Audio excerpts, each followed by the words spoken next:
পৃথিবী কখন এবং কিভাবে তৈরি হয়েছে তা নিয়ে অনেক মত এবং অভিমত রয়েছে বিজ্ঞানীদের মধ্যে, কিন্তু পৃথিবীর কি কখনো ক্ষতি কিংবা ধ্বংস হওয়ার সম্ভাবনা রয়েছে, এই নিয়ে সম্প্রতি তথ্য প্রকাশ করেছেন একদল বিজ্ঞানী।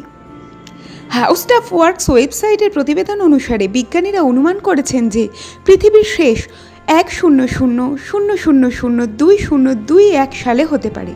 তবে আপনি নিশ্চিন্ত থাকুন, এই বছরটি আসতে এখনও অনেক সময় আছে, তাই চিন্তা করার কোনো দরকারই নেই।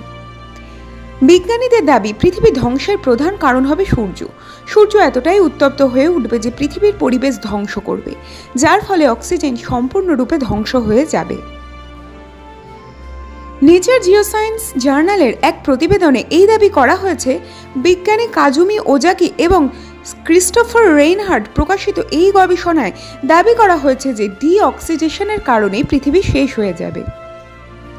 1947 সালে বুলেটিন অফ অ্যাটমিক সায়েন্টিস্ট একটি ডুমসডে ক্লক আবিষ্কার করেন। এই ঘড়িটি মানুষকে বলে দেয় মানুষের ক্রমবর্ধমান প্রযুক্তির কারণে পৃথিবী কতটা বিপদের সম্মুখীন। এই ঘড়িটি পারমাণবিক অস্ত্রকে পৃথিবীর সবচেয়ে বিপজ্জনক ঘটনা বলে বর্ণনা করেছিল।